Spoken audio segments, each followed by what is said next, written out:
I have to speak her name, and her name is Dory.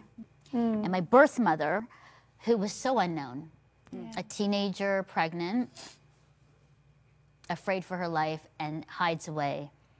But before she leaves, she gives birth to me with the hope that I would be okay.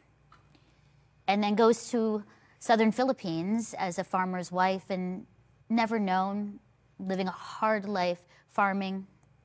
Her husband passes away and she has 6 children. And one day a pastor shows up and says, there's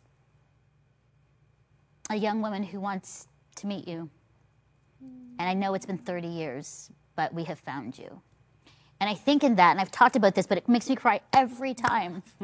Because this unknown woman, Dory, who the community and everybody kind of pushed her off as pregnant teenager, farmer's wife, poor, impoverished, who for 30 years had a prayer for her baby girl. Then we see her and we call her by name, and I call her Mom. And I say, God has not forgotten you.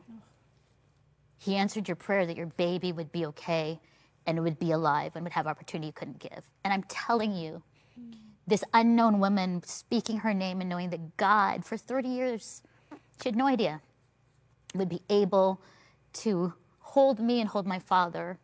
And we call out her name. And we say that God has faithfully always loved her and her life. From unknown to known. Yeah.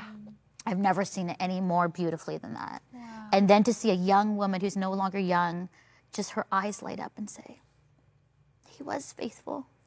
This God did answer my prayers.